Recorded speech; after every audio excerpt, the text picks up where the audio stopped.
Good morning, sir. Good morning, ma'am. Arya, ma'am? Just a minute, ma'am. I am having issues in unmuting. Yeah. Good morning, ma'am. Good morning, ma'am. Are we using the same bag? Yeah. Okay, ma'am. Same color. Yes. Morning, sir. Ma'am, I'll be using PPT for the UberTech this thing. Just giving it final touches. Yes, I'll ma'am. just turn on my video for 2 minutes.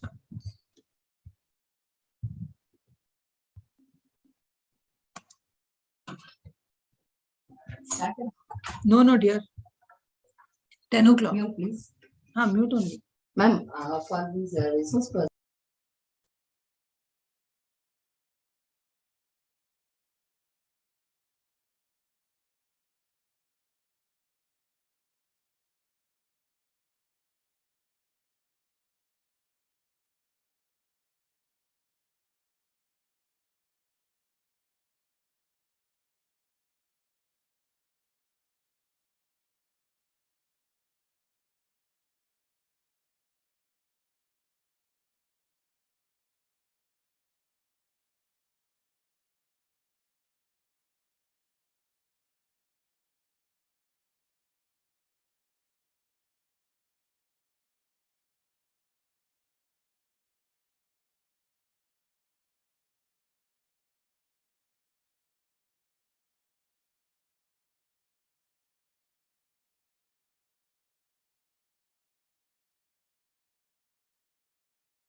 Good morning, sir. Sir, அந்த கேஸ்வின் sir உங்களோட background நார்மலா மாத்திடுறீங்களா? First year induction இருக்கு. Ma'am, I'll just mail sir the background. Yeah.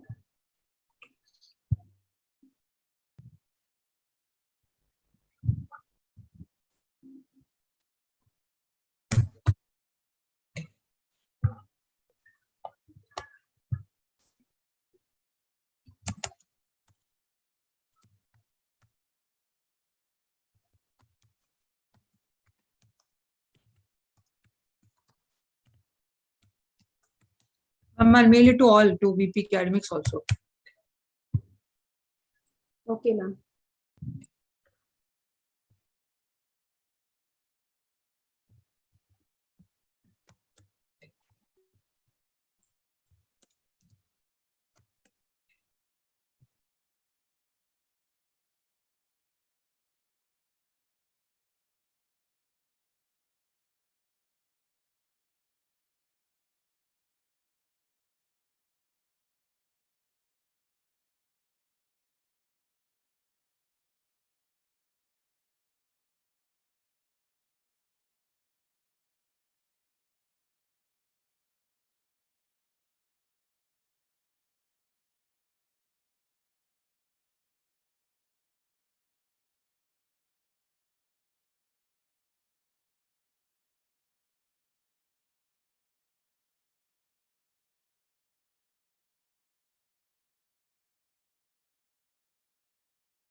Keswan sir, I've just mailed the background to you, sir. In your VP research ID, sir.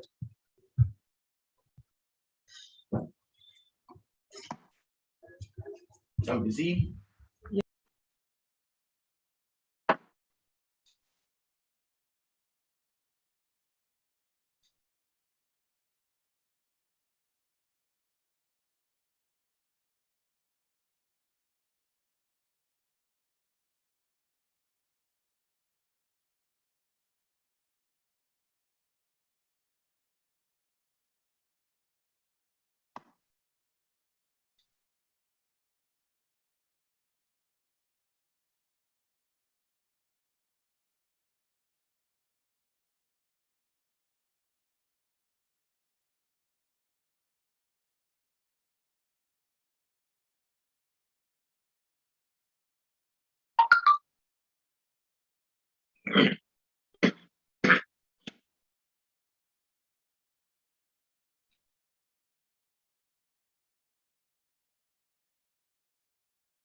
Ma'am, the videos can be checked, ma'am.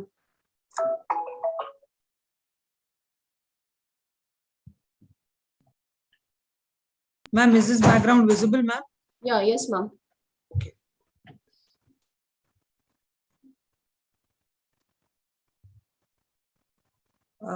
Shujan, are you all there? Can you please? Arya ma'am, do you have? No, the videos are not with me. The team has not joined us yet. I don't know why.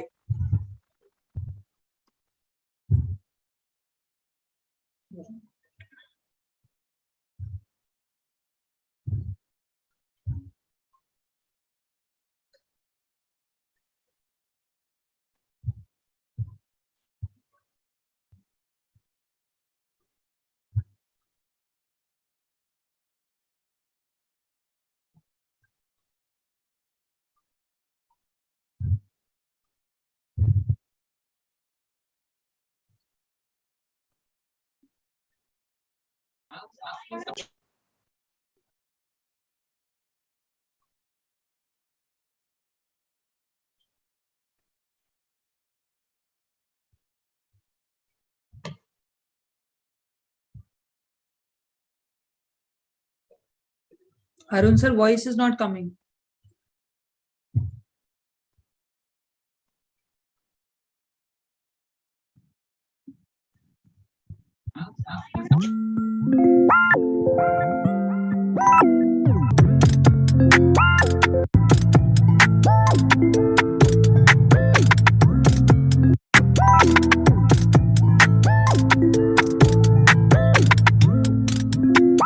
Arun sir, voice is not coming.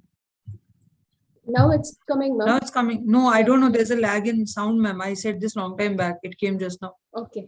Okay.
Morning, sir.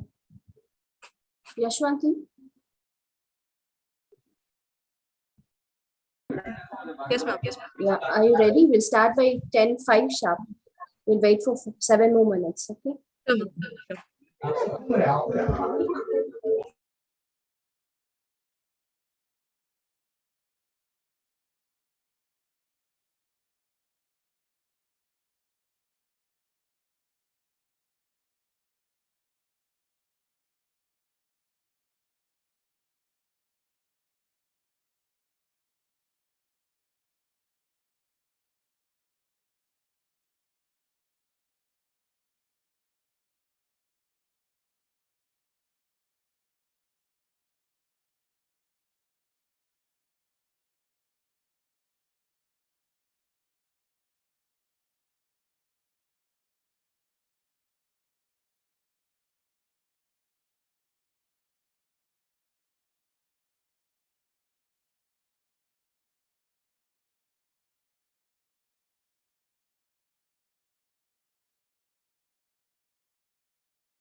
Sriram, put the welcome banner.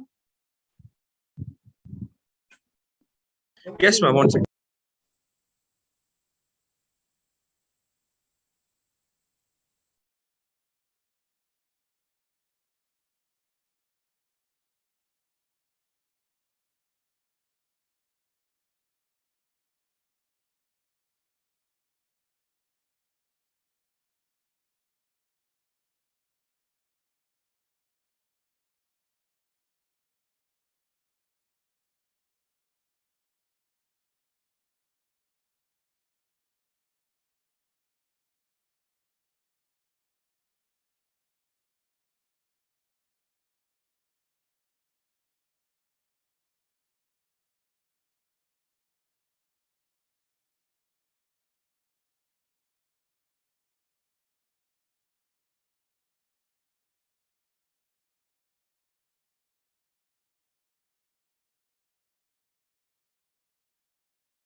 பார்க்குறேன்.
Yashwanti?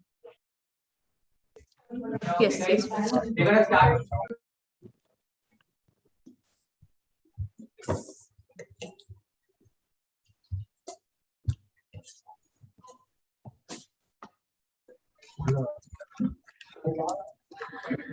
Here is a beautiful quote that I came across today morning.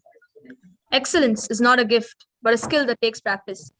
We do not act rightly because we are excellent. In fact, we achieve excellence by acting rightly. On that note, a very good morning to one and all present here. On this fabulous day, it gives us immense pleasure to welcome our honorable chief guests, our dean sir, our HOD ma'am, faculties of various departments, event coordinators, and of course, all our ever enthusiastic participants to the inauguration ceremony of the 8th edition of ACE Club's National Level Technical Symposium, UberTech'21. We can all agree that this pandemic has been a roller coaster ride for all of us. However, owing to the commendable efforts and diligence of the UberTech team, here we all are today, part of this momentous occasion. Before we get started, I would like to express my sincere appreciation and gratitude to all of you who generously helped us in making this event a grand success. Let's begin the morning with some positivity. I would request all of you to turn off your cameras and pay respect for the Tamil Thai Varthi.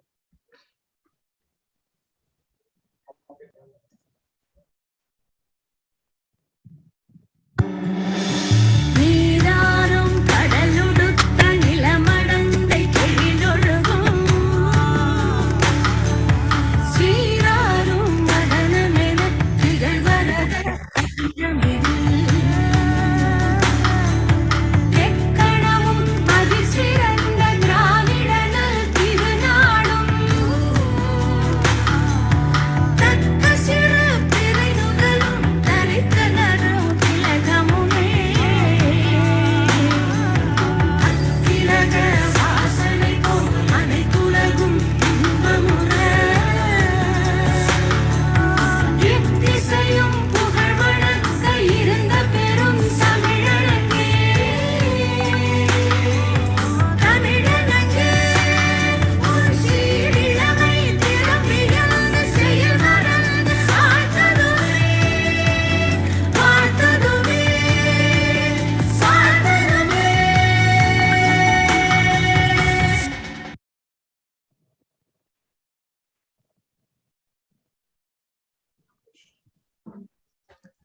Thank you, everyone. We welcome you all once again. I'm Yashwanti. And I'm Shreyas, and we'll be your MCs for the day. Let us start off by seeking the blessings of the Lord Almighty with a spiritual song rendered by Satyanarayan from CSE.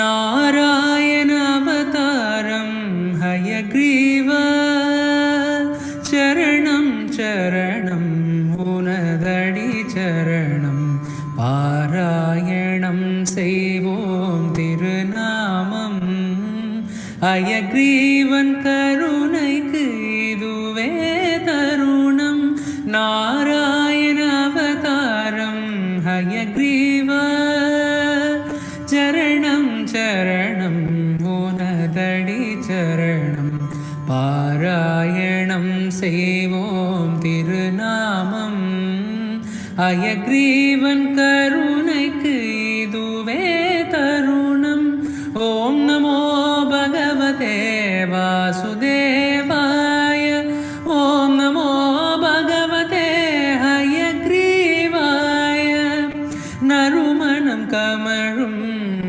ஏலம் மாலையிட அருள்பவனே நாராயணா பிரம்மன் தேவிக்கு குருவான ஹயக்ரீவவதனா அருள் புழி 18ஆம் அவதாரமே பிரம்மன் தேவிக்கு குருவான ஹயக்ரீவவதனா அருள் புழி 18ஆம் அவதாரமே அருள்வாய் தருவாய் செல்வமுமே அமரத்தொழு முதலே முடிவே அருள்வாய் தருவாய் செல்வமுமே அமரத்தொழு முதலே முடிவே சாந்தாகாரம் புஜகசயனம் பத்மநாபம் சுரேஷம் விஸ்வாகாரம் ககனசதுஷம் மேகவர்ணம் சுபாகோ லக்ஷ்மீகாந்தம் கமலநயனம் योगिकृध्यानकम्यं वन्दे विष्णुं भवभयहरं सर्वलोकैकनाथं ॐ नमो भगवते वासुदेवाय ॐ नमो भगवते हयग्रीवाय नारायण अवतारं हयग्रीव चरणं चरणं उनदडि चरणं பாராயணம் செய்வோம் திருநாமம் ஹயக்ரீவன் கருணைக்கு இதுவே தருணம்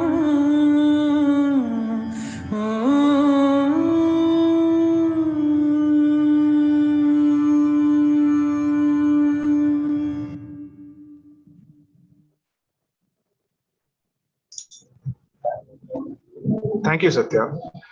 Following that mellifluous rendition, we will be having the welcome address by our HOD, Dr. S. Prasanna Devi.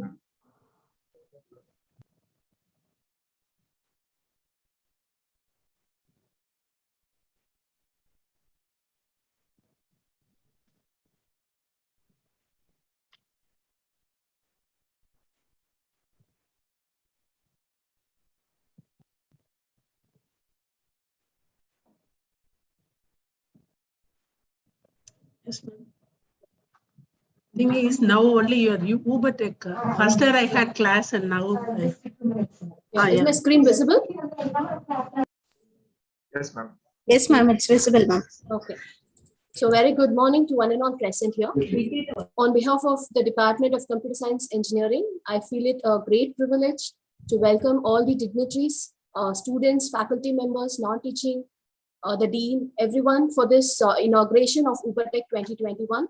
I'm really very happy to welcome the dignitaries, the chief guest, and the presidential speaker for the day, Dr. C.V. Jayakumar sir. So I extend my hearty thanks to Mr. Viraj Taplu, the co-founder and CTO of Blaze Clan Technologies Pune, for giving us the consent to be the chief guest for the day. So I extend my hearty thanks on behalf of my team UberTech sir. And I also extend a warm welcome to Mr. Shenbagamurthy, the engagement delivery lead from Cognizant Technology Solutions. Sir, I sincerely thank you for taking your time out to be with us today among our students to deliver a keynote address. It's also my privilege to welcome the patrons once again, starting from Dr. C.V. Jayakumar sir, the Dean of the Vadapalani campus, and then the Vice Principals of Dr. Gomati, Dr. Keswal, and Dr. Karthikeyan. I also welcome the department heads, various department heads like the head of mechanical EC, management studies, and all the science and humanities head of the departments as well. And most importantly, I'm here to welcome the CSE department faculties who have been the backbone for this event happening today. They have been meticulously working and mentoring the students for this UberTech symposium. So as we usually say, the symposium is by the students and for the students. And it's our faculty members who do the mentoring for the students. And this is our 8th national level symposium. And I sincerely thank each and every one of the faculties and the UberTech coordinators, Dr. Meenakshi Arya and Mrs. Punkudi, for bringing this symposium to the limelight today. And most importantly, I must welcome all the office bearers of the ACE Club, which is the Association of Computer Science Engineering Club. These students have been there right from the inception of the UberTech 2021 and till date. I can even say they have worked for this last week. They have put in so much of hard work day and night to bring this different events and workshops into limelight for the day. So I welcome you all. And next, I would like to welcome the UberTech core committee head members. All these members, I should say, they were so energetic. Even for yesterday, I could witness that. Starting from 5 a.m. in the morning, they were keeping our energy level so high that even at 10:45, one event called Ideathon, the event was a judging event, which I have to participate. So it started around 7 o'clock, and even by 10:45, they were so tireless, like their energy levels were so high. So I could also feel that kind of energy given back to us. And they were so enthusiastic and coordinating all the events. So I can proudly say that the department is actually creating such kind of good leaders who are actually doing different kinds of events. For each event, they have put in so much of effort such that it's very unique. I'm sure that all the participants who have registered for the UberTech 2021, you'll feel that there is at least a delta difference of what you have seen earlier or what you have seen in the other institutions as well. So I welcome the team UberTech, my dear student office bearers, and the faculty members who have made this day happen. So I congratulate you all for having this day see the limelight today. And finally, I'm very proud to tell you all that we have various technical and non-technical events along with different kinds of workshops. And I'm very proud that across India, we have received more than 1,000 registrations. And this itself is very, makes it very evident that the UberTech 2021 is a very successful event so far. So once again, I welcome all the participants for this UberTech 2021 inauguration. And I'm sure that you'll all have a very good learning experience. Have a great day. Thank you. Thank you, ma'am. We are really grateful to have you with us to guide us and enlighten us.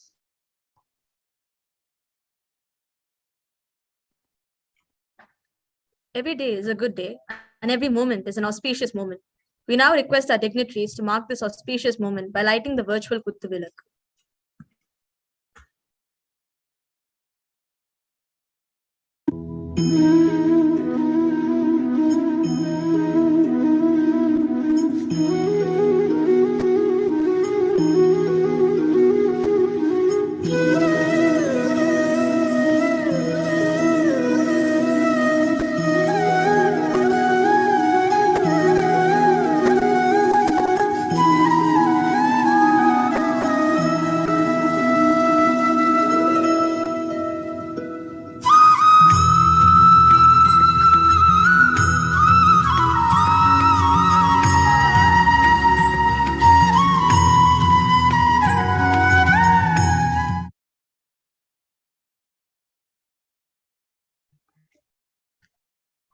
Following the lighting of the Kuttuvilak, we have a short video about UberTech.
You don't have to be great to start, but you have to start to be great. UberTech has come a long way, and today we stand at the 8th edition of UberTech 2021. It is indeed a moment of great pride to everyone who has put in effort to make this event a grand success. We would now like to call upon our faculty mentor, Dr. Meenakshi Arya ma'am, our guiding light, to take us through the genesis of UberTech.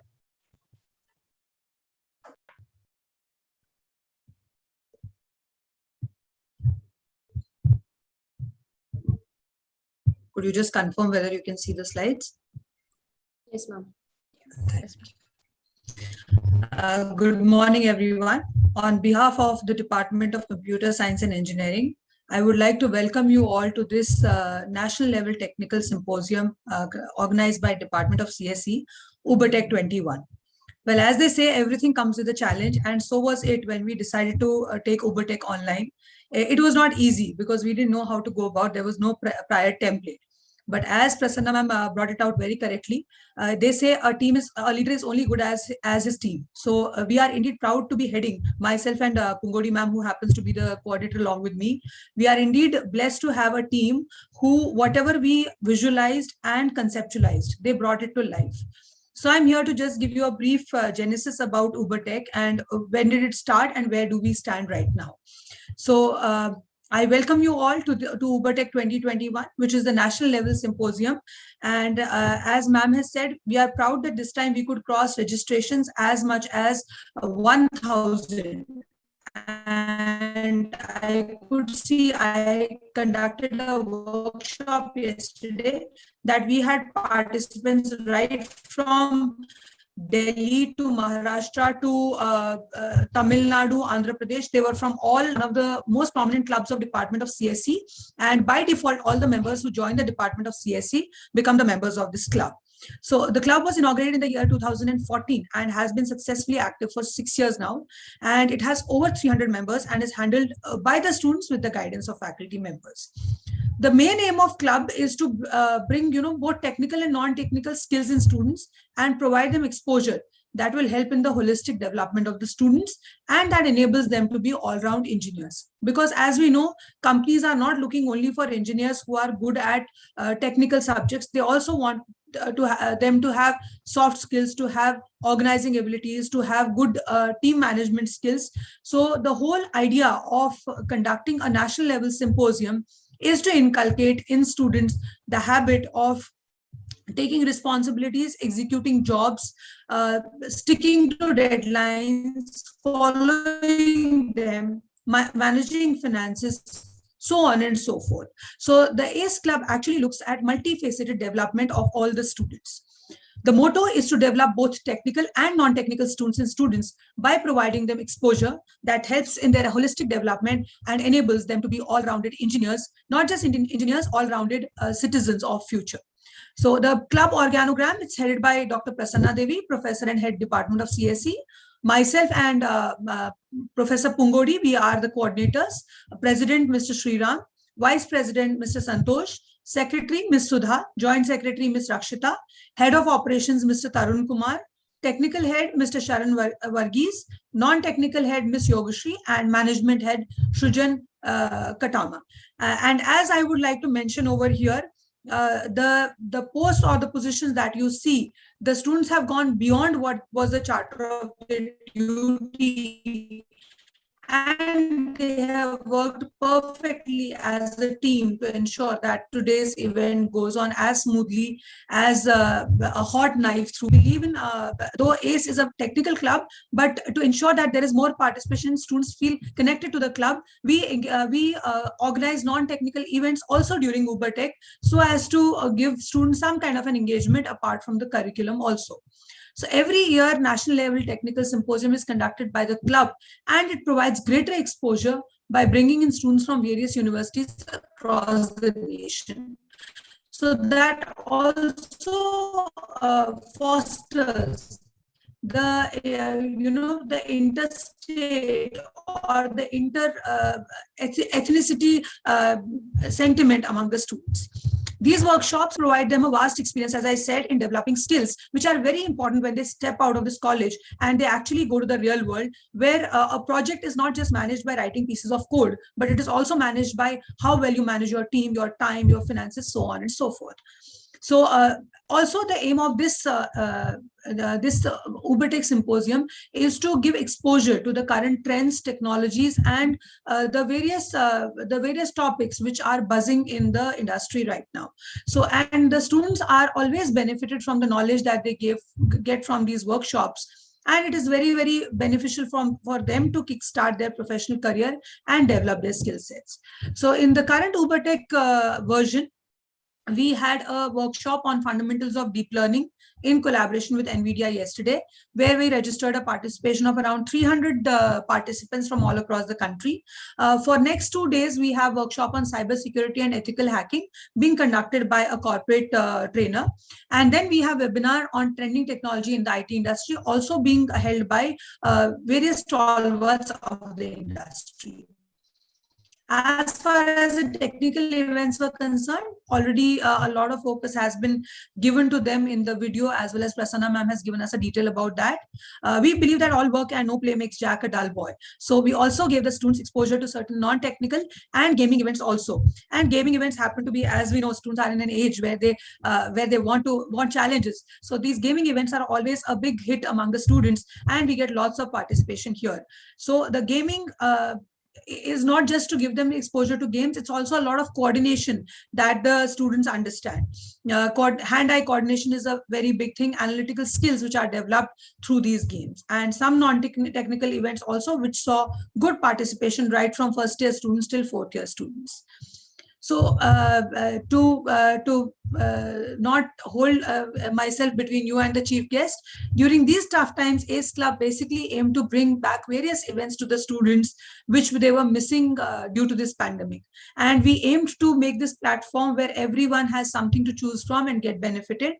Also, we intend that this platform will be a platform where students will be able to take the skills learned and apply it to their day-to-day life. We also aim at bringing out hidden talents in the students, and trust me, it was a revelation of what all our students are capable of doing when they started organizing this event. And also, as I previously mentioned, students have worked meticulously, wonderfully, and they have not given any heed to the time that they were asked to deliver or to perform or to be there for conduct of the events or for organizing any kind of an issue that was given to them. Thank you so much. I wish you all a great day, and I wish UberTech 2021 grand success. Thank you all for joining us, and happy UberTeching. Thank you.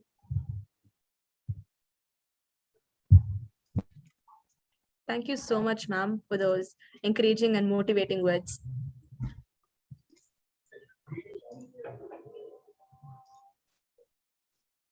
Now, we'll be having a felicitation address developed by Dr. C. Gomathi, Vice Principal of Academics and Placements, SRM IST, Vadapalani campus.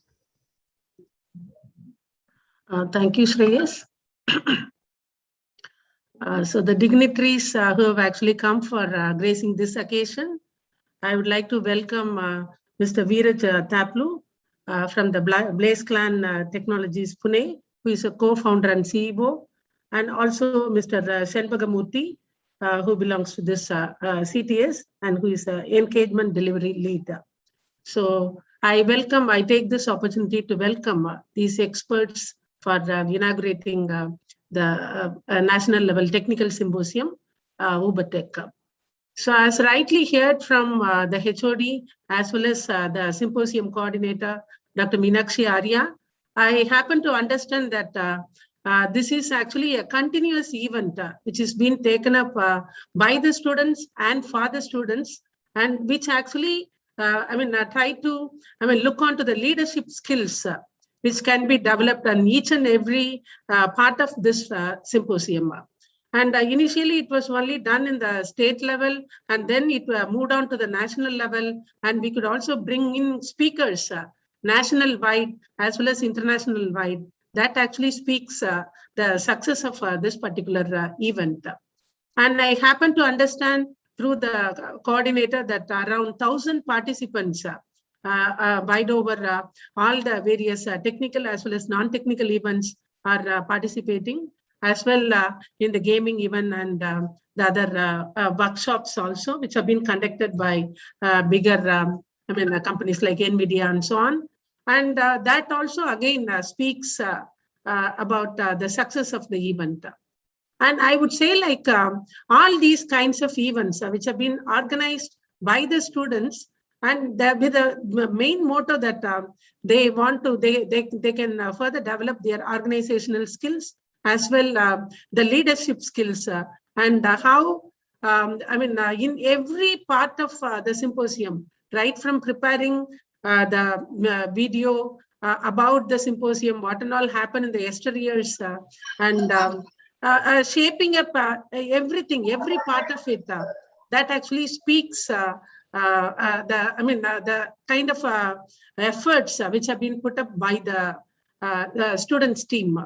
I really congratulate everyone who is involved in the preparation of this symposium, and as well I could find a few of the add-ons like a few singings by our own students, and some videos which have been played. And with all these things, I wish that with this huge, massive participation, I wish that this symposium once again will prove out to be a successful one. Once again, let me also join the team in wishing the symposium a grand success. Thank you.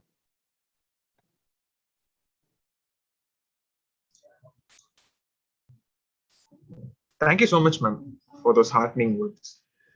We would now like to invite Dr. C.V. Jayakumar, Dean, CET of SRM IST Vadapalani campus, to deliver the presidential address. Excuse me. I'm very sorry to disturb you, but actually I'm trying to open the link for the attendance and it says I need. Don't worry, we'll take care. Dean sir, kindly go ahead, sir. Sorry for the interruption. It's okay, I understand. Extremely sorry, sir. Am I audible? Yes, sir. Yes, sir. Yes, sir. Dear guest, Mr. Veeresh Taplu from Blaze Clan Technologies, Pune. Invited keynote speaker, Mr. Shanbagamurthy from CTS. My learned colleagues, comprising of the team of VPs and HOD and faculties. And my beloved office bearers of the Association of Computer Science Engineers of SRM IST Vadapalani campus. And the participants from across the nation. Yeah, happy and pleasant morning to all present here in the online virtual. Let me also join the HOD in welcoming the speakers, and my hearty appreciation for the entire team for having organized the national level technical symposium, rightly christened as UberTech'21. And I am really happy to notice that it has been organized for the 8th time in succession. Honestly speaking, the charm of meeting each and every one of you in person is lost during these 1.5 years or so. But nonetheless, it has also given us an opportunity to learn how the technology has grown manifold compared to what we had experienced, and also the ways and means to get connected to people wherever they are and bring them close to a small screen like. So thanks to the technology, and we are now enjoying that. Of course, the real happiness of meeting is lost, but the happiness is not lost, right? Yesterday, I happened to spend a quality 30 minutes with the few office bearers of the ACE. During the, let me recall the names in the order in which they were standing. Probably it started with Tarun on the other end, followed by Sriram, Sudha, Rakshita, and Sharan. Sriram, correct me if my sequencing is wrong. I don't think I need a correction at this, at least now. And really, they have taken me through the journey of UberTech. At least for the past 4 years of Sriram standing here in the campus. And I also understand from them at the various events that have been organized. I understand that it is a kind of jam-packed events running across 4 days. If my memory, if my understanding is not wrong. I should also appreciate the people who have taken part in the various events. For one main reason, you get a chance to learn more from various other participants. We always have a feel that I know everything. But my humble suggestion to my student friends is that let us have the courage to unlearn what we have learned, and also a conviction and a strong determination to relearn. When I say relearn, it may be the one which we have already learned, but relearning gives you a small delta plus knowledge about the particular domain which you are learning. See, we call ourselves as literate, right? And there is an opposite name as illiterate. If you permit me to break them into two parts, though not exactly, I prefer to read literate as L, within a bracket you write ITE or ATE, iterate. So in a computer language, I can say that you learn, iterate, learn, iterate, learn, iterate. So learning has to be done in an iterative way. And at a particular stage, when you understand that the concept is correct, you can call yourself as literate. Contrarily, even if you learn something, if you don't iterate it, we'll probably need to add IL before that year. So we become illiterate. So probably the people who have coined the word literate use this methodology. I'm not very sure about it. The student friends, my suggestion as a elder learner rather, is that let us value the individuals. Let us value the human values. Let us value the time. Let us value the environment where we live. You all experience now the lot of environmental issues. You people could come out with a lot of solutions to solve them. If not, at least reduce the issues or the impact what we give to the Mother Earth. I'm not sure if this is the right forum to talk about the environment and all that stuff, but we live in that environment. These 1.5 years, probably we would have breathed fresh air, because the COVID has also given us some fresh air.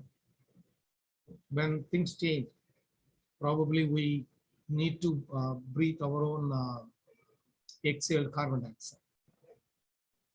There will be some of you who would go to the extent of saying that, sir, we are forced to wear a mask and we breathe in what we breathe out within the small closure.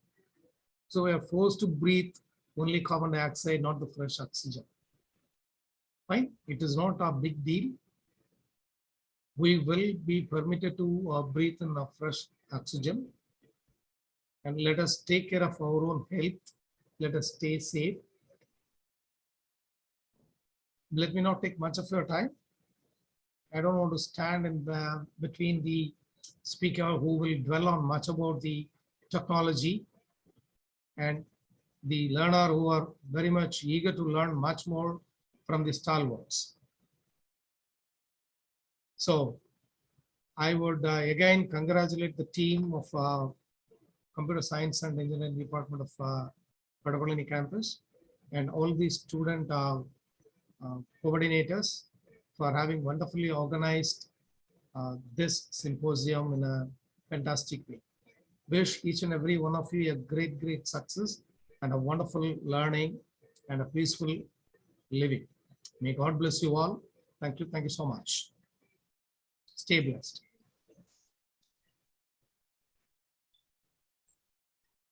Thank you, sir, for those words of inspiration and enlightenment.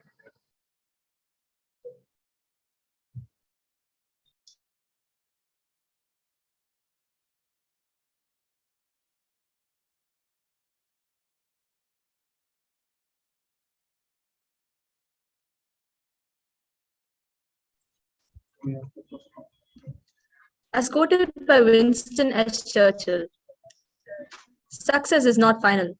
Failure is not fatal. It is the courage to continue that counts. Mr. Viraj Taplu stands true to the above quote. Mr. Viraj Taplu is the co-founder and CTO of Vadapalani Technologies, Pune. He's focused on innovation in IT products, technologies, and marketing services. In addition to handling entrepreneurial roles, he has great experiences in countries such as India, USA, UK under project management. Also serving as a technology consultant in Accenture and Tech Mahindra. His specialties include technology, enterprise mobility, cloud computing, and marketing and sales. We now request our chief guest, Mr. Viraj Taplu, to grace this occasion with his wise words and to stand as an inspiration and role model to everyone present here today. Over to you, sir. Hey, thanks a lot. You can hear me loud and clear, right? Yes. Yes, sir. Wonderful. I'll give you a quick view about BlazeClan and what we do, and then I will try to connect the dots between when I was a student and how I was looking the life, and when I'm in industry and how I'm looking into life, and when actually I started business, what was different and how was I expecting things to go, right? So I'll try to put it in a story rather than actually something which is wisdom or something which is different. I don't think I have wisdom, so I'll just try to put more in terms of what is the story of life, right?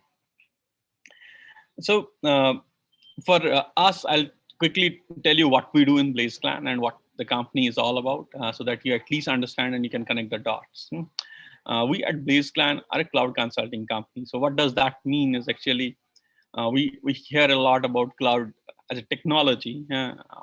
Cloud as a technology is something where you can actually have a lot of compute power, which can be actually provisioned using command line. It's a very simple thing. You can actually provision the infrastructure using code. Infrastructure is code then, right? And why is it so important, and why is it changing the world? That's very important thing. I'll give you an example here, and you might be able to then relate it.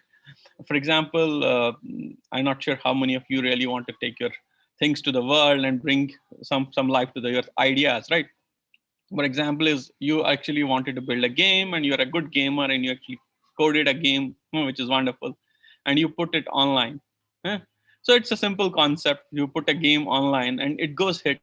You put some stuff on the internet, and some people started liking it and started playing the game.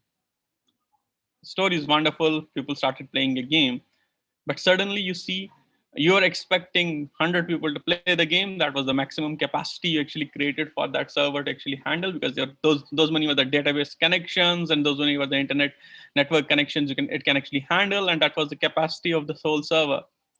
What exactly happens is it sees 100,000 hits, right? What will happen? It'll fail, right? It'll fail. The concept of cloud is, can we actually make such kind of elasticity into the provisioning of technology and make it work? That's what the cloud concept is, and that's how it all translated into business model. So it's more translating into a business model, solving a problem, than a technology, right? Than a technology, because believe me, if you think technology, you're thinking wrong way. You have to think business to think technology, because technology does not drive business. Business drives technology, right? So need of the business drives technology. I might actually say that I'm able to make rockets and send them to moon, and people can go and visit the moon, but there are no takers to actually go to moon. The whole technology is waste, right? You cannot keep spending money on doing something which no one wants to do. That's the fundamental thing. So technology does not drive business. Business drives technology. So you always have to think other way around. What is the business problem you're solving with technology? So here the cloud is solving a business problem where you can actually put something which you wanted to put, and you want millions of users to use it. And if you have millions of users to use it, in the previous world, what you have to do is buy so many servers, make them set, and build that game, right? That was very, very difficult for a company of small scale to be successful, right? You need to have deep pockets to put that infrastructure together and serve. But cloud makes it possible. You can code it out. If you scale, people are using it, wonderful, because you will get more money to sustain, and you will actually be more successful, right? But it's an eventual growth. That's the business model cloud is trying to solve. And the cloud technology then is solving other bits and problems in the whole game. That's how people look at it. So it's pay as you go model.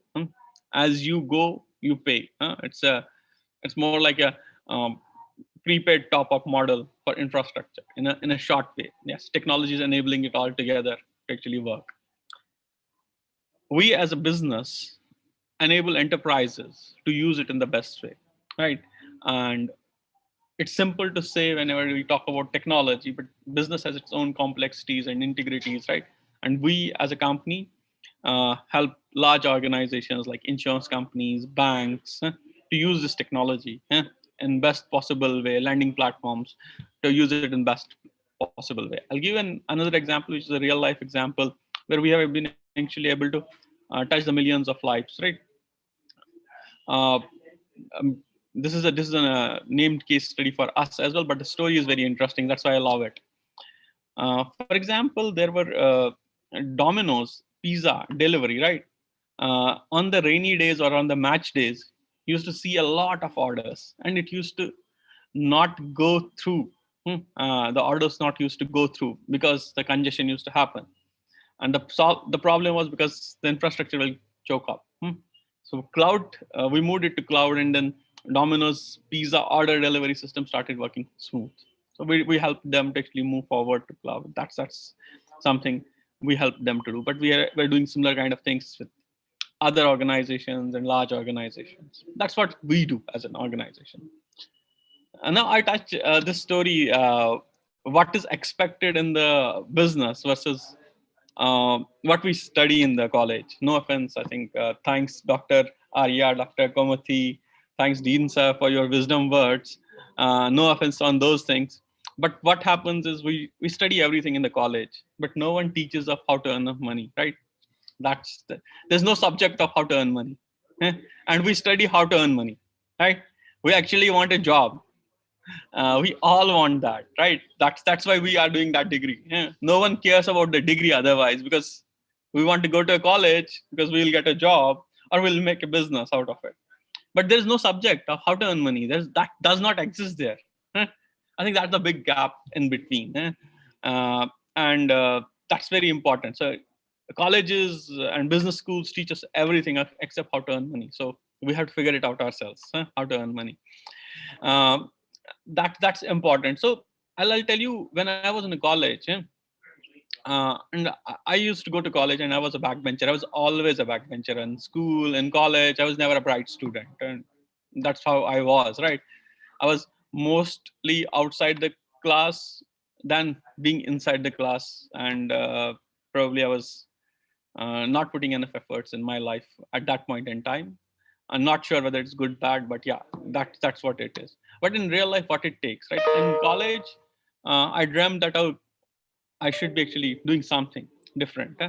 That is what I believe is most important. And dreaming and having a power of imagination is very, very important. You can do code, and you can be a very, very well skilled person, but if you don't imagine what you want outcome out of it, it's not possible to give it a shape. So imagination is more important than knowledge. I'm not saying this, it's Einstein's quote, okay? And he believed in it, that imagination is more important than knowledge. We all focus on the part of knowledge, getting those skills, understanding the new technology, understanding the Node.js and full stack things, understand the cloud. They're not going to stay there. They're going to change. Today it's Node, yesterday it was Java, tomorrow it will be something else. Okay, so what will help you is to actually have that capability to understand and imagine things and how they're connecting the world and how they're connected and interconnected together. And now I'll tell you what I used to think when I was a student. I used to think that anything which is in that server room, any box in the server room is a server. Okay, I was not having the concept what server means actually. Being very true to you guys, I realized only when I came into the industry that everything which sits in the server room is not server. For me, everything which sits in the server room is a server, and that's how I got into it. But that's not the fact. I think it's a very different thing, and it's very different thought process, because I was not able to imagine and connect the dots. So it's very important for you to imagine and connect the dots, have that understanding and knowledge and general understanding of things. That will help you. The second thing which I actually want you to tell is a very important thing. Work with smart people, right? You always have friends who are smarter than you, right? Don't shy away. Don't actually say that. Oh, don't feel unnecessary competition with working with smart people, right? Whether it's a person who you want to take as a mentor, who's your teacher and guru kind of a person, or a friend who's smarter than you. Don't shy away to work with smart people, right? It is always important that you're surrounded by smart people who know more than you. That helps. Okay, but the second biggest problem is the two smart people don't want to work together, and that's life. Okay, you have to also learn how to work with smart people, other smart people. If you are smart, you have to also understand how to work with other smart people, and that is the key important part of success. That people say that we actually want to do something right together, and when you are actually a smart team, you'll be successful, right? But what happens is people don't understand how to work in the team together. That's what breaks. And that is the part of life you have to understand and unwind, that there is nothing personal, there's everything business. When you are in the organizations and in the industry, and learn from other smart people and work with them and be successful. So making two smart people work together is the most difficult thing in the world. Believe me, it's not that smart people don't work. They work they can do wonders. But when it's two smart people or more smart people complete on the group, making them work together is important. So you have to have this emotional content part of it. The another thing is which you need to actually assess yourself as a person is taking risk. I've seen a lot of people who want to play it safe, and it's what you give in comes out, right? You take more risk, you have better chances to win, and that's life. It's all up to you. People love to play safe, want to take one job and then take other job and take another job. That's fair enough. Always it's that way, right? It's okay.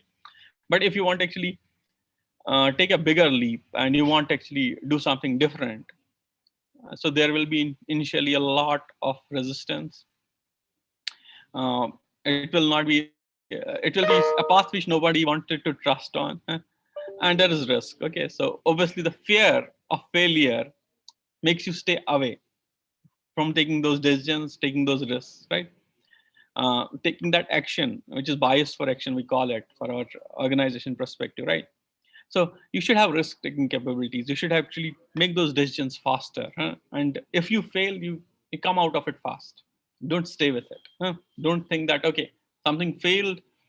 oh, it's taboo, it's something bad, right? If you don't fail, you'll not learn, right? So fail. Try to fail as much as possible, because that's what your learning will be. Don't think that, okay, I'm successful, but there's a thin line between it. There's a point where a person is always a quitter. He quits all the time and says that I failed and I tried and I failed and I came back. You have to give enough time, and that's the thin line you have to understand to try to make it successful. But if it really fails, then you have to come out, okay, and do something different. And this will help you and shape you in making decisions when you actually are at a large scale and you are actually trying to shape the future of other people, right? That will help you a lot. So take risk, take risk in such a way that you can actually build things in the right and meaningful way. And if it fails, it's okay. It's okay. Move on. Start doing something else. And that's something which is very important. So these are some things which I learned backward, and I learned most of these things with different phases in my life. We failed badly. We failed multiple times, right? No money in the pocket, and it's okay. It's okay. Things will change. You have to just work towards doing things differently, and not expecting. If you expect the outcome different, don't do it again the same way. Do it in a different way. Only then the outcome will be different. Otherwise, it's a practical which you do in the classroom, because you do it always in the same way. The result is always the same, because that's how we are taught, right? If you want to get a result of this, you do this practical in the laboratory in this way. But if you don't want that result to be same, you want a different result, you have to do it in a different way. Remember that things. I have seen people trying and doing the things in the same way, and then saying that, oh, I'm getting the result same again and again, I'm failing. Try to avoid these things. These are life lessons which I have learned, and I'm just trying to pass them as a friend, as a colleague, not as the CTO and Blazeland. That doesn't help. That's just a position that does not really matter. What matters is the life lessons. That's it from me. Would have loved to actually be with you guys and interact face to face, but pandemic is helping us connect faster, but remote. Thanks a lot.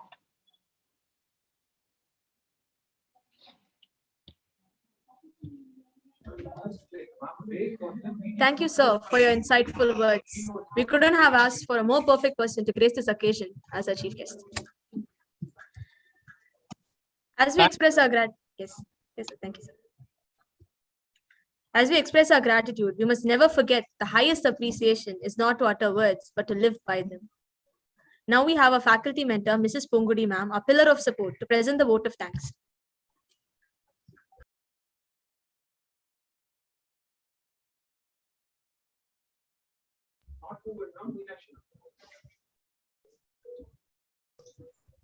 Excuse me, ma'am. I think you're on mute, ma'am.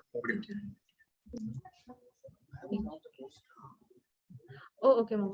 Yes. I'm sorry, I was not able to unmute myself. Okay. Respected Dean, invited guests, Vice Principals, academics, exams and research, head of all department, faculty members, and my dear students, good morning to one and all. I, on behalf of the Department of Computer Science and Engineering, would like to thank God, our Almighty, who has given us the opportunity to connect back in order to conduct a most awaiting event of our department, which has been conducted from 2011 onwards, but we had some break in between due to some reasons. Now it was a pandemic for the last year. So we thank God Almighty really for conducting this event back, and we are very happy in doing it. Next, I would like to thank our chief guest, Viraj Taplu, and the invited speaker, Station Bhagamurthy, who has accepted our invitation and accepted to grace the occasion apart from their very busy schedule.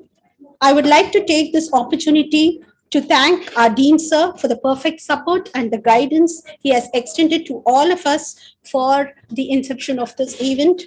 Next, I would like to thank our beloved and respected head of the department, who was always constantly supporting us in every step we took to the happening of the event. Again, I accord a genial thanks to the BP Academics, Exams and Research and all head of the department faculty members who are present here to grace the occasion. Well, an event like this cannot happen overnight. The wheels start rolling. Weeks ago, it required planning and bird's eye for detail. We have been fortunate enough always to be backed up by a team of very motivated and dedicated colleagues who know their job and are always result oriented. This we have been experiencing for all the symposiums that we have been conducted till now. I can't stop thanking each and every student coordinator and the volunteers of our team, UberTech', who have placed their total involvement and their willingness to take on to the completion of the task that is being assigned to them. Hope to expect all your cooperation throughout this program for the grand success.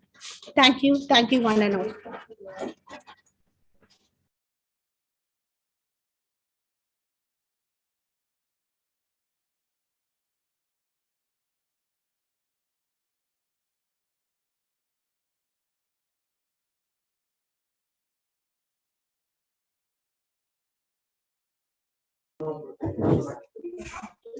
Thank you, ma'am.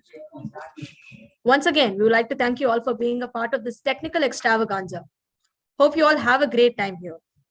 Last but not least, we'll be having the keynote address. For the finale, we have Mr. Shenbagamurthy JS enlightening us on the topic, Tech, what's ahead, the next curve. With over 18 years of delivery experience across various domains, technologies, and geographies, Mr. Shenbagamurthy has demonstrated great experience in deliverance of products and services to a wide range of clients. A well-traveled, quick learner, a people's person, and a team player who always has eyes on the prize. He has had various roles in Cognizant, ranging from engagement delivery lead to project manager to tech lead, catering to countries all around the world, and can also be credited with developing scores of highly motivated individuals, built high-performance teams, inculcated the habits required to deliver wins, which has helped the organization in moving to the next level. Some of his amazing achievements include managing a portfolio of over $20 million, growing an account in the broadcast domain from $200,000 to $10 million in 3 years, delivering outstanding CP of greater than 60% in the above engagement by changing the rules in the playing field and owning business development activities in emerging markets like ME and CE, and was instrumental in acquiring 6 new logos, to name a few. He is also very passionate about bringing education to the underprivileged and being up to date on the latest technologies and trends. Some of his certifications include SAFE practitioner, certified Scrum Master, and an AWS cloud practitioner. We are delighted to have such an esteemed personality as our keynote speaker. We welcome you, sir.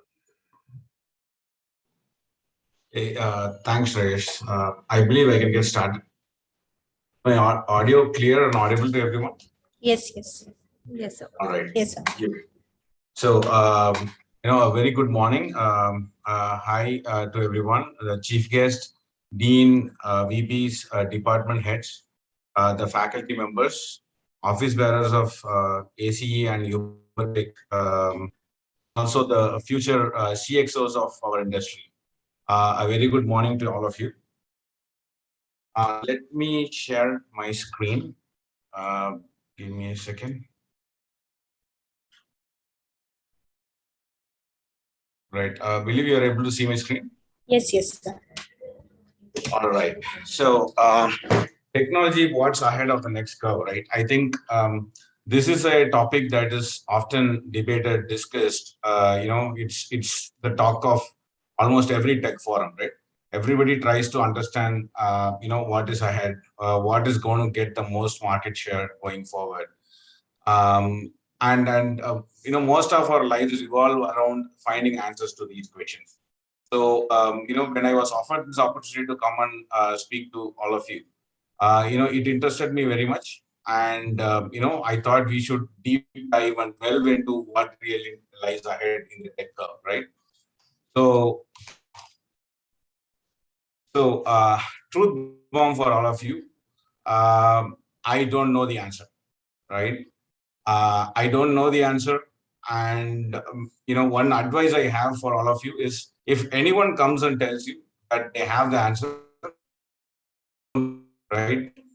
Anyone who comes and think this is the one area where you need to work, where this is the one area where money is going to be made, and to echo the words of the chief guest, if somebody is very clear about what is going to happen like around the next curve, then don't believe them, right? However, one thing that we can be pretty sure of is we can keep our focus on the various areas that are emerging, and really try to, and again, I am going to map into the same discussion that the chief guest made. Which of these technologies is actually be going to solve real world business problems? Only when you solve a real world business problem, there is going to be money in it. Only then are you going to make money, right? If you, for example, you have an excellent piece of technology, which is very useful, right? But nobody really can make a business sense out of it. Technology, except for academic value, right? It sits on universities, it sits on laboratories, and that's pretty much it, right? There have been just come and gone, but we have never really seen it make any business value, right? So that is where I want to focus my today's talks on, right? So just to talk about the trends, I will take a step back, right? I want to feel a bit nostalgic as well. I grew up in a household where we had a small business running, and my parents, they used to write. Okay, how do I get rid of this?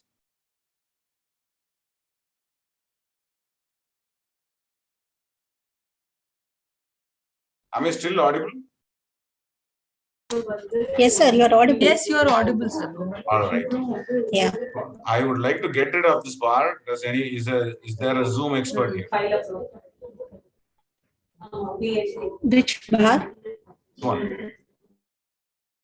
Yeah, it's not blocking the heading, is it?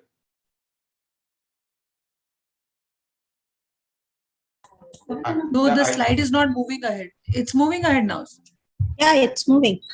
Okay, cool. So, we would write accounts in something called as a ledger, right? This ledger is like at least 2.5 feet long. It is like really big, right? So consider, 19,661 of these ledgers, right? If you lay them all on the floor, you can actually cover 40.5 football fields, full-size football fields. And such a large amount of data is today sitting in a form of an iPhone 13 in our hands, right? It's just palm sized, which can store 1 terabyte of data, right? So this is the scale of change that we have seen, right? And one other example I really, it's close to my heart, is I remember using a paper credit card machine. I'm sure most students here have no idea what that means. The image that you see here, that is a paper credit card machine, right? So before the internet days, or before internet became so prevalent, every credit card transaction was used on such a machine. When you swipe it, it actually takes an imprint of the card, and they sign on the imprint, right? And then you send it to the bank. It acts like a check. It is a true credit card, right? So the vendor also gives credit to the user. So money used to come in 5 to 7 days. If somebody had stolen a credit card, then good luck to you, right? You will not get the money, right? But yeah, it needs to go to the bank. Your bank needs to send it to the other bank, and then they need to settle it like a check. It used to take hazardous amount of time, right? Today we are talking about instant settlement, right? So, I'm talking about this only to show you the scale of the change that. Another very interesting thing is reducing the technology dominance is reducing, right? That is the base of technology growth. For example, when a music record was first found, lasted like 60 odd years. And then when the next long play record came, it lasted a little lesser than that, 50 years or so of dominance, right? It's still being used today, don't get me wrong, but dominance period is decreasing. And then when you got the cassette players, cassette players were my life, right? When I was growing up, we used to use cassette players all the time. Most of you have used very little or never seen it, right? So it seemed like a long time, but it was actually domination period was only about 20 years. And then came the CDs. We thought CDs were better than cassettes, and they were going to be here. And 3-4 years ago, I was surprised to start seeing PCs with no CDs, CD players. Right? I mean, today's laptops, you cannot get a laptop with a CD player. Right? And then when the MP3s came, downloads, and we thought that was the end, but that lasted for a very short period before you started streaming music. Right now, how long is this trend going to last? One thing I'm sure is that next innovation will come in and step aside, right? Within the next 10 years, you will definitely see a difference. So basically, the years of dominance of technology is reducing, right? We have the speed of innovation is very much very faster, and is getting faster by age. So, what you're seeing on the screen, cutting edge technologies, is not in any way a full list, right? Nobody can actually make a full every Google page you visit, every set of 10 pages you visit, you get. Let me stop my video. I think we are having some internet issues. Are we having internet issues? Are you seeing streaming issues? No, it's fine. There is no streaming issues. Wonderful. Okay, so let me keep going then. So, new technology keeps coming. So if you want to make an exhaustive list of all new technology, all cutting edge technology, that list is never specific order.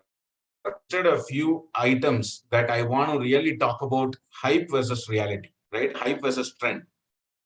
So what I would request all the students to do is to really deep dive into which of these technology trends are actually trends, and what parts of them are really hype, right? That is very important because too many people have invested too much time on hype and never really stuck to it until it became a trend. They either exit before that, or they keep going on the wrong direction. The technology never really ends up making money, right? So I like something called as the trend graph, hype versus trend graph, right? This was pioneered by Gartner.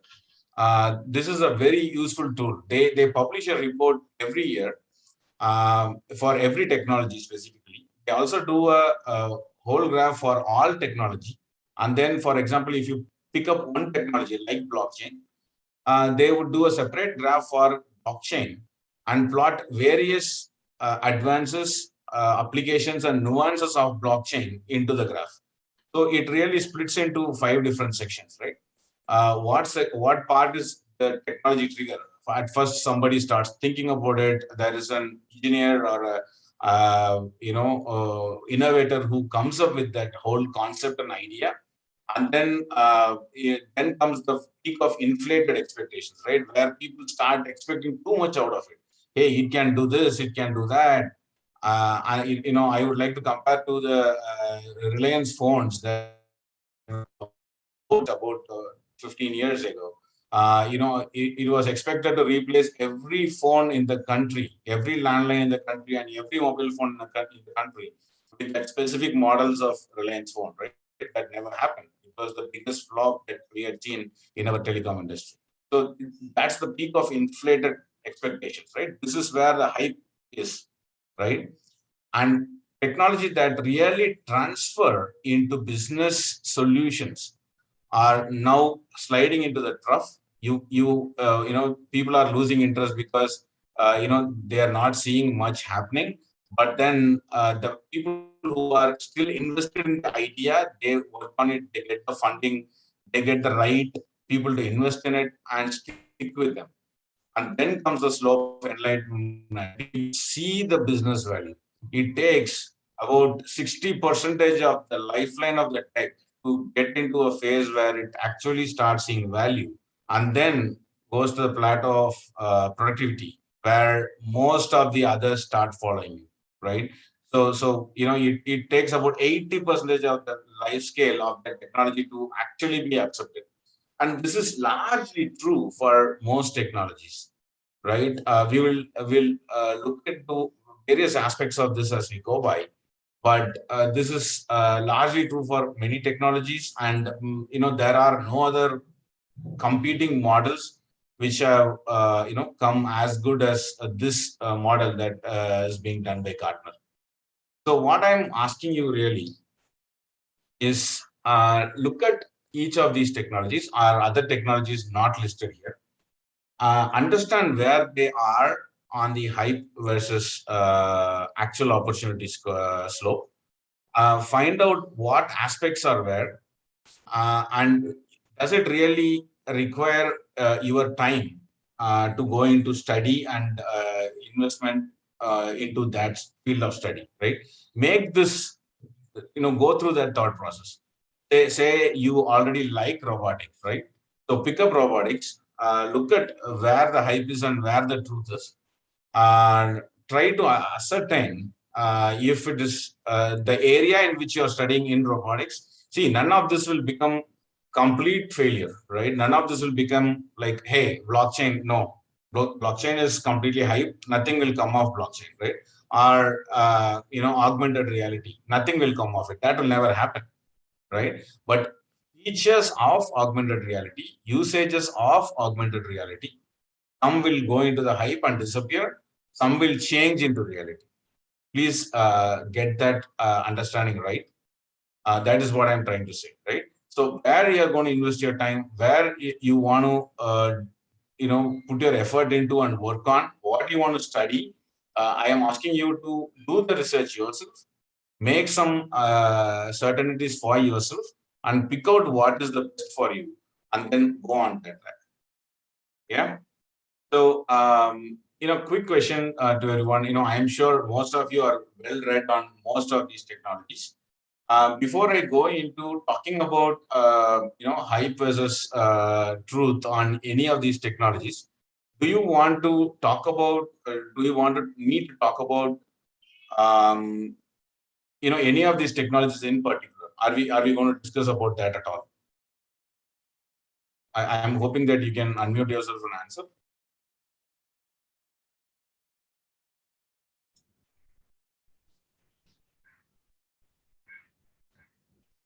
Someone please respond. He expects a response from somebody. Please.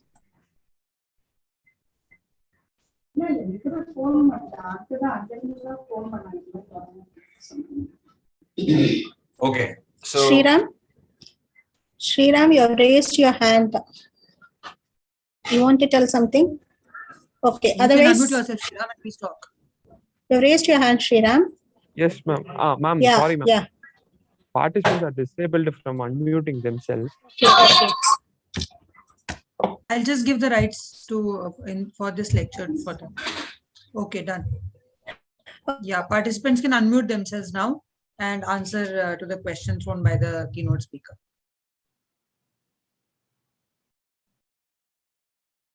Yeah. So, if you have any questions on any of the items I have shared until now, please do ask. Also, if you want me to talk about any of these technologies specifically, be it AI. Sir? Yeah. Sir, can you just give a small explanation about blockchain? Blockchain technology. Okay, we'll do blockchain. What else?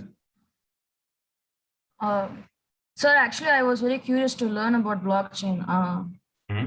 Actually, like recently, I'm doing a course regarding that, so that's why I wanted to know some more things about that. Sure. We will discuss a little bit about blockchain. Any other technologies that interest anybody? Yeah, if you already know about it, great, we can skip it. But if anybody wants to discuss about that a little bit, we can do that.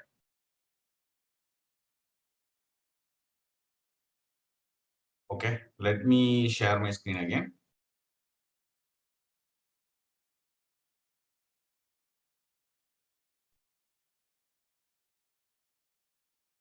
Basics about blockchain, right?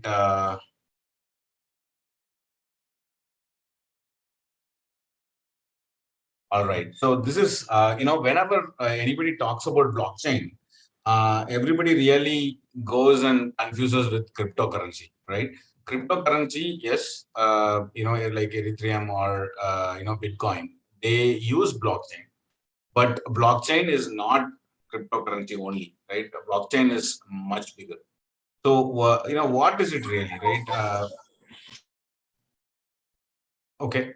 So what it really is decentralization of record keeping, right? Decentralization of record keeping. That's it pretty much, right? So for example, you want to do a bank transaction today. Say your bank is ICICI, my bank is HDFC, and you want to send some money to me.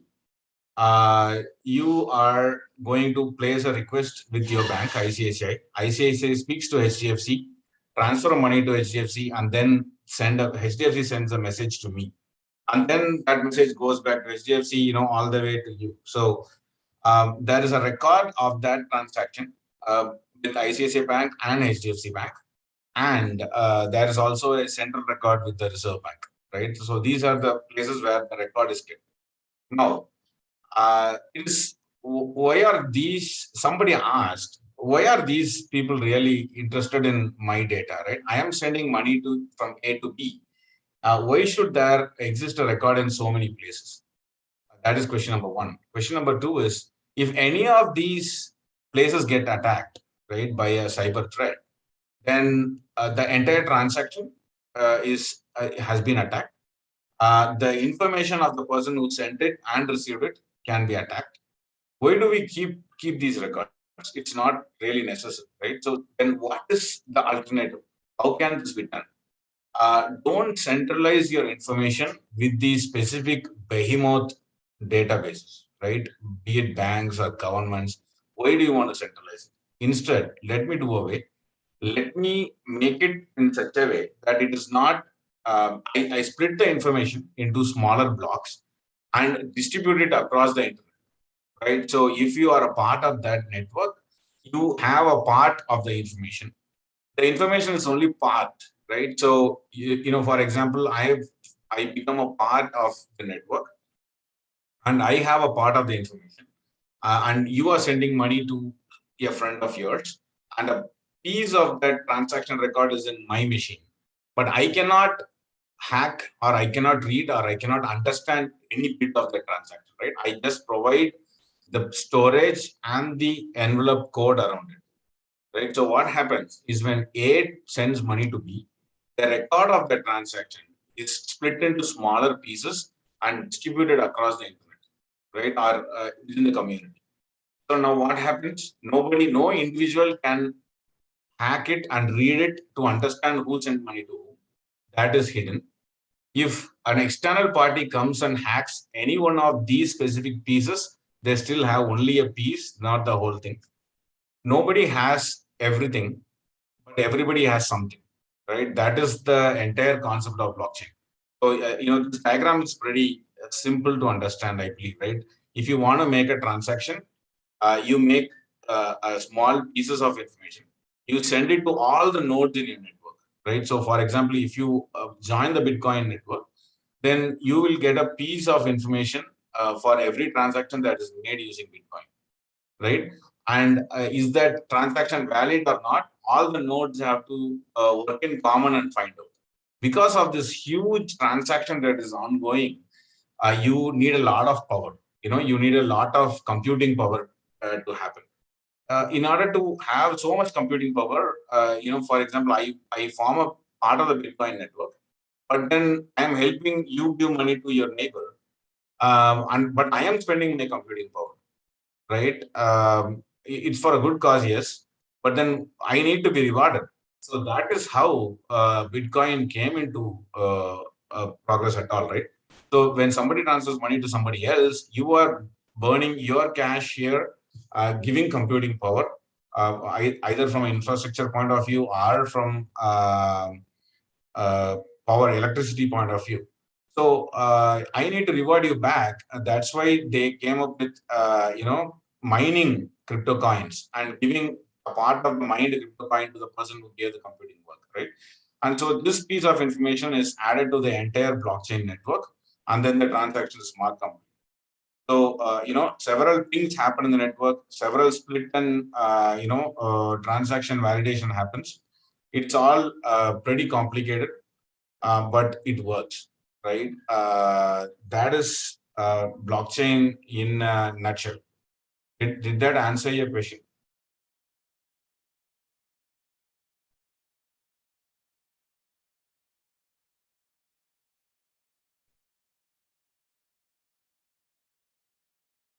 I hope that answered your question.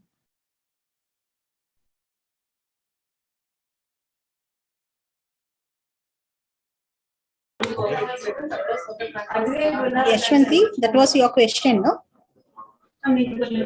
Okay, so you proceed. Probably they may not be able to unmute. There is also a Harini Vishwanathan who has raised her hand. Harini Vishwanathan.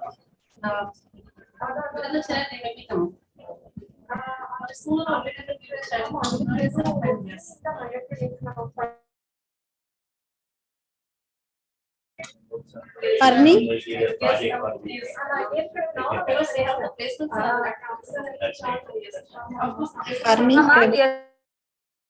I've enabled to unmute, ma'am. Yeah, you are enabled. Now you can speak. I've just muted everybody. Yes, ma'am. Yes, ma'am. Yeah, you can speak, Arni, now. You can ask your doubt.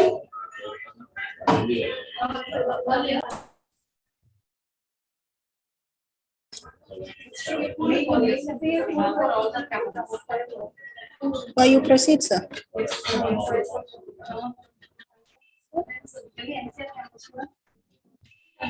Shanbhavamati, sir. Ma'am, excuse me, ma'am. Yes, Harini, please go ahead. Please go ahead. Yes, sir. Actually, you mean that the blockchain is about like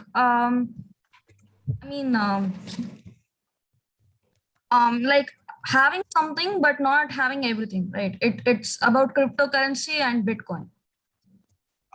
Yes. Okay, sir. Actually, like I just wanted to clear some things about blockchain. Like, okay, sir, I'm quite clear now. Thank you. Okay, sure. So like I said in a nutshell, right? You have the piece of part of the information, and the rest of the information is spread across the chain, right? Everybody has part of the information. So in order to validate one transaction, all these pieces of information have to interact with each other, and then together they decide if the transaction is valid, and then if it is valid, make a record of it, right? So tomorrow, if somebody comes and says, "Hey, did A send to B $50 or $40? What is the right answer?" And all these nodes, speak to themselves. They verify each other records, and finally they find out if it was a $40 transaction or a $50 transaction, right? So every node has a bit of the information, but not all the information. But together they bring that power, right? So like you can have a banking system without an actual bank, right? And that is a cryptocurrency like Bitcoin. Okay, sir. All right. So what I'm planning to do now is to step into each of these technologies, right, and have a simple discussion about hype and trends. We'll go one by one, right? What is he doing? How much time has he been given, yaar? Sorry.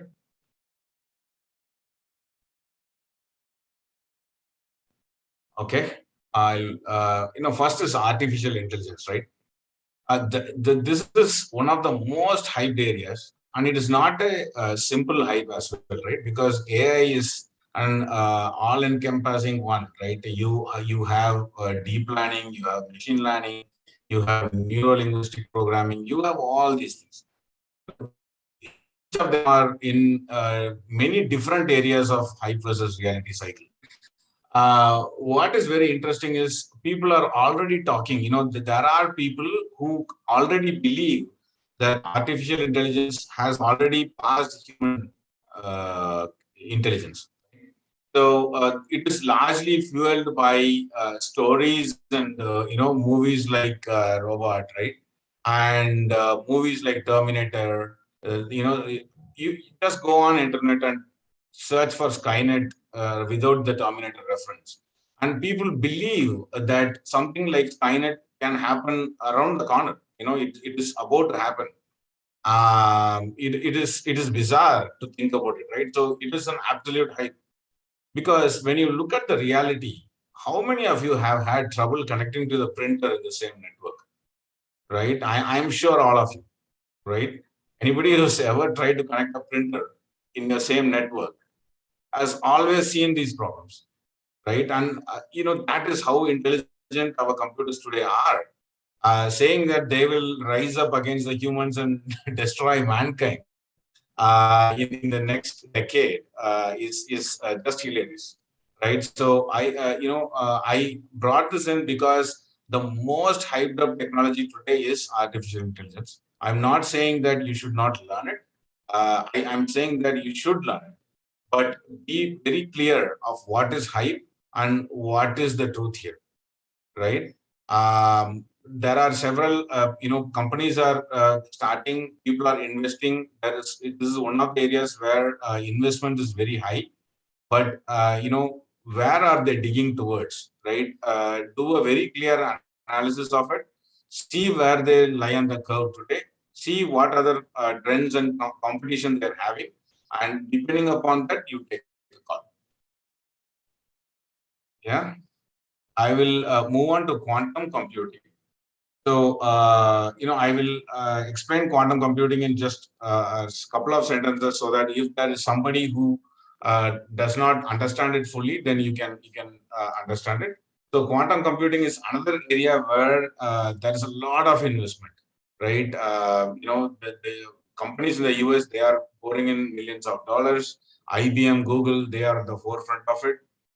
China has invested millions and millions of dollars. The government itself is doing the research. Recently, they said that their quantum computer beat a Google quantum computer that was made in 2019.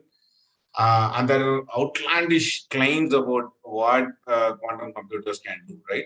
For example, there are claims that any top secret encryption that we have in the world today can be broken by a quantum computer like this, right? So the very strongest RSA algorithm we have today can be broken by a quantum computer in a matter of seconds, right? Which would take like 1,000,000 years on the biggest supercomputer we have today. But the same code can be broken by a quantum computer in just seconds. Huge claims. What will happen if that becomes reality, right? Just think about it. Launch codes and nuclear missiles and everything is all encrypted. Your antivirus, everything works on something. And if a quantum computer of that power tomorrow, then all this code is gone. The whole world is thrown open. The biggest banks, everything can be hacked in just seconds, right? It seems too outlandish. There are also quantum computers are here. Communication will be faster than light. That is right. So when we have such outlandish claims on the left, I'm showing you an example on the right. Quantum computers. The Google one was using 54 qubits. Qubits is nothing but a quantum bit, right? Which is equivalent to just 54 bits. And the Chinese one that apparently beat their performance is using 56 qubits. For any decent quantum computing process with business, case, it requires at least 1,000 qubits or actually 1,000,000 qubits to make any actual sense, is what the same set of scientists are saying. So just think about the scale here, right? We are literally on day 0 or day 1 of quantum computing. So if somebody gives you a marketing speech about quantum computing, that they're going to deliver unbelievable results in 3 years or in 5 years, that's hogwash. Not going to happen, right? So please analyze that very clearly before you step. Next is the Industry 4.0 and the Internet of Everything, right? Is it really Industry 4.0? Is it really the fourth generation of industry that is going to happen? It's we need to take it with a load of salt, right? Not a pinch, actually a load. So what is Internet of Everything? It is really Internet of Things. So like machines talking to each other using internet, edge computing, and 5G network, right? The combination of these three is really Internet of Everything, right? So that machines working together can speak to each other, and the data is just hyper locally without sending it to the cloud, and then the final results are sent to the cloud. But then the intelligence lies very close to the place of capture. So, for example, you have two cars, two self-driven cars on the road. There are sensors in both these cars, and both of them sense that there is a red light, or they both are coming opposite to each other. And that sensed information, if it is sent all the way to the cloud, depends upon a cloud server to analyze that, send the feedback to them, and then take a decision. It could be too late. So what they're really saying is there will be an edge layer. So there will be like a server, for example, if you are on Mount Road in Chennai, then there would be a hyper-local server in that zone transacting through 5G. These two cars, they sense the information, send it to the nearby server, and the server immediately tells them to stop, right? And such incidences and the statistics and the metadata of these are sent to a cloud storage at a later point, right? It sounds neat. If you look at an industry example, let's say there are multiple machines. This machine is going to tell the next machine, hey, I'm nearly done with my work. You're going to get your input in the next 60 seconds. You can measure temperature, pressure, everything in milliseconds time, coordinate between machines, and then takes decisions at a much faster pace. It looks very neat on paper. Are we really there, right? So such utilities really depend upon 5G, right? And 5G is being tested in most of the world. The US, where it's very fabled, 5G has not been rolled out completely. But in India, we started getting 5G. So what are we going to do with these phones? Well, you paid 5 to 10,000 rupees extra to get the 5G feature. Right? Today you can get a 5G phone for 5,000 to 6,000 rupees, more than this, almost the same spec from the same manufacturer. But what are you going to do with that phone, with that feature, right? Because 5G is not going to be rolled because of the testing delays and everything, right? So you anyway are, right? So the phone you bought last year, you don't need 5G. Maybe phones you buy this. The 5G phone started in 2019. They are just selling tech, pushing it down our throats, making money out of it for no reason, right?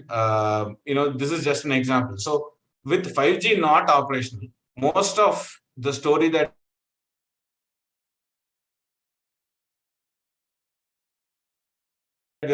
5 to 7 years, industries can get ready for it, but not work as though it is already here or it's going to happen in the next 3 months. Yeah.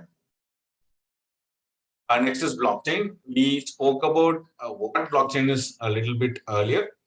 Blockchain has been around for so long that it is actually broken through the trough of disillusionment and moved into the slope of enlightenment already, right? If you see this graph released by released this year, you will see that cryptocurrencies have already gone into the slope of enlightenment, right? So that is one implementation of blockchain. There are other implementations of blockchain in various parts of the cycle. So very clearly what they have said is that when the decentralized public blockchain market is thriving, when these cryptocurrencies are doing very well, but successful enterprise blockchain projects are scarce.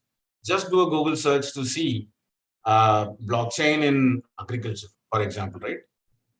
There is a great TED speech about how blockchain can be used in agriculture, how blockchain can be used in governance. There are, but actual enterprise level implementation of blockchain is still at a very nascent beginnings, right? It could be because cryptocurrencies have proved the technology. The growth in blockchain comparative to other areas, I believe, will be much faster, and it is more of a reality than a hype, right? I think there is a great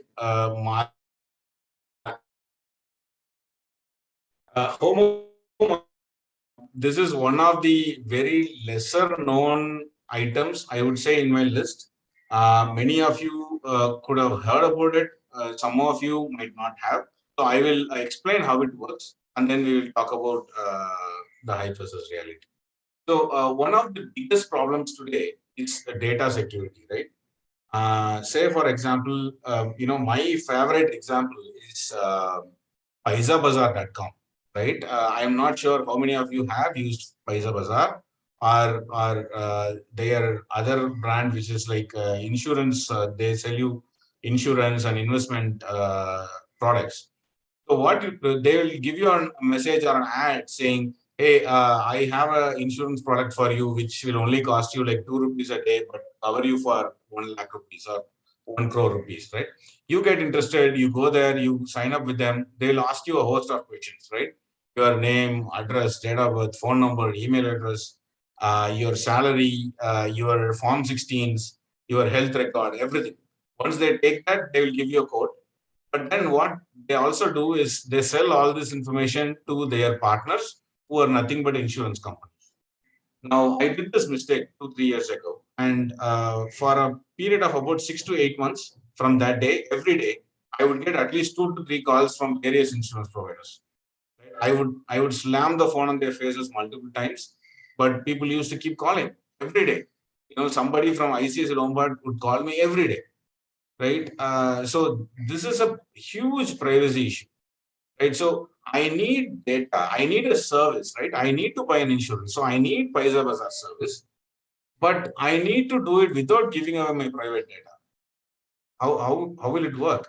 It cannot work, can it? That is the question homomorphic encryption is answered, right? It is very interesting because, say, for example, another use case. Say you are in point A, you want to get to point B.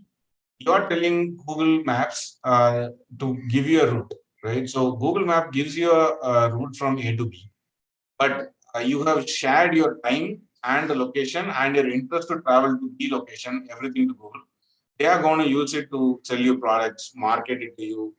If your location is important to you and you don't want to share it, if you do not want to share where you are going to a third-party company, but you still want to find the route, can you use their services without giving away your location?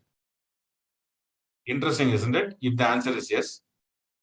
So what homomorphic encryption really does is you can encrypt your private data, give it to them. They can process the encrypted data. So they can't really understand it. They can't make use of it. They can't sell it because it's all gibberish. But then they send you the encrypted results, and then you can decrypt it to get the right results. It sounds like science fiction, right? I IBM is working big time on this and they are making a lot of noise on it. But real-time implementation using IBM system, I have not seen till date. If any of you have seen it, please do let me know. It's science fiction, right? But IBM claimed that they have the tools and the protocols to make this work. It is exciting to say the least. I do not know exactly where this stands on the hype versus truth model because it's still not talked about very highly except for this IBM specific IBM project that they're. So pretty interesting in my opinion. Any questions on this the last 3 or 4 items I have shared until now?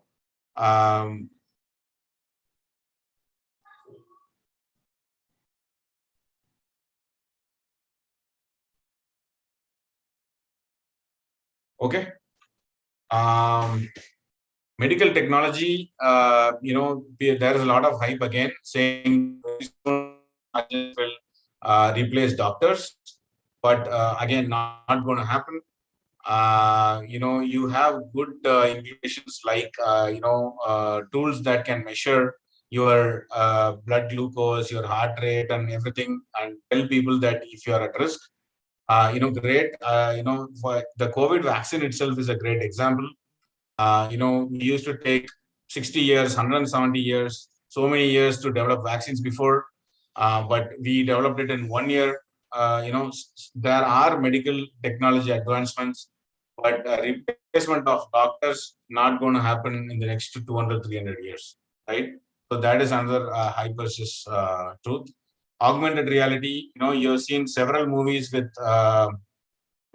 soldiers using augmented reality in front of them, scanning through buildings, getting aerial views, shooting people they can't see, etc. But they're all very much in the future. There are companies working on them. It's still in the hype stage. Reality, we only have games and we have like indoor navigation systems which are working, but still a lot to achieve. You would have played AR games yourself, and they are not really that believable yet, right? So you can see the truth versus reality by yourself. I wanted to really finish by saying that India is the 3rd largest startup ecosystem in the world now, right? We are just behind the US and China. So this is a great time to be. The number of startups are increasing heavily. You would have seen, the listing of Freshworks in Nasdaq. Great news for all of us. It's a great time to be in tech, to learn new things, to see where it is. Again, this is a slide that reflects what our chief just said some time ago. When you have an idea, if you're not sure if it's a hype or truth, you start with a vision, do a very quick prototype, try it immediately. And if it fails, then learn from it and try it again. You fail and fail most often, you fail often, and you keep trying until you find a successful minimum viable product. And then from there, you scale up and grow very fast, right? Please consider everything I said, a good idea from this, and maybe focus on a startup rather than thinking about a job right away, and try it on you. That would be my suggestions.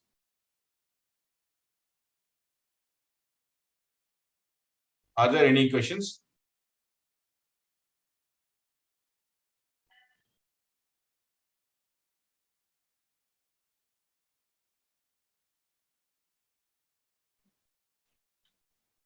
Students, you can unmute yourself.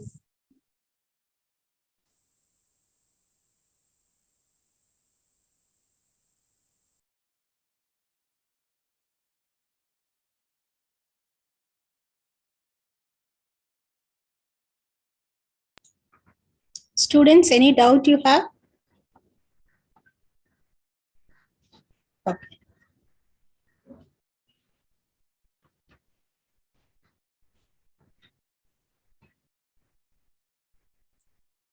No doubts. Yashwanti?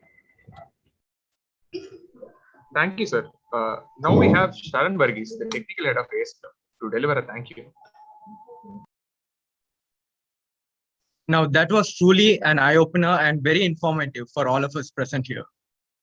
I would like to thank Mr. Shanbagamurthy, JS, on behalf of the ACE Club and the Department of Computer Science Engineering, SRM Vadapalani, for sharing your valuable time with us and making this event UberTech 2021 a more meaningful one, upcoming future. Thank you once again, sir, for sharing your knowledge with us. With this, I would like to end the inaugural ceremony UberTech 21 about technology. I thank all the dignitaries, the faculties, the team, and all the participants for joining us on this glorious day. I would now like to request all of you to switch on your cam so that we could take a virtual photo.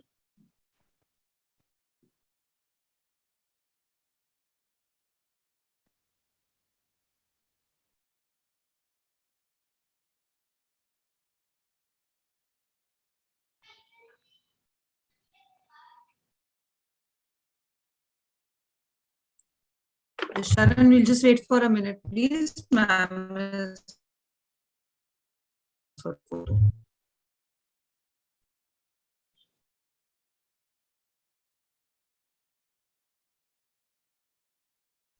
Harini, can you also please turn on your video? Harini Nishok.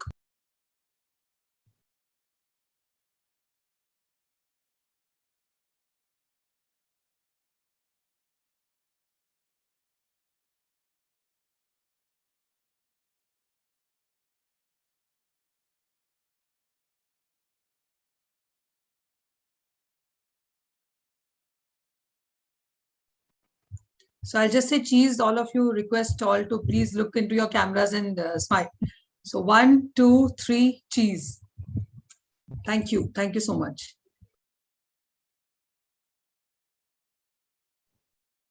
I guess I can leave. Yes, sir. Thank you. Can I Thank you, leave? sir. Yes, sir. Thank you. Okay, okay. Yashwanti, take over.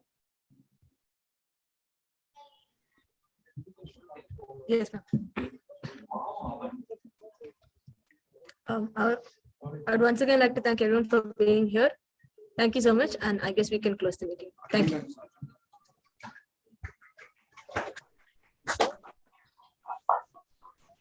Thank you all.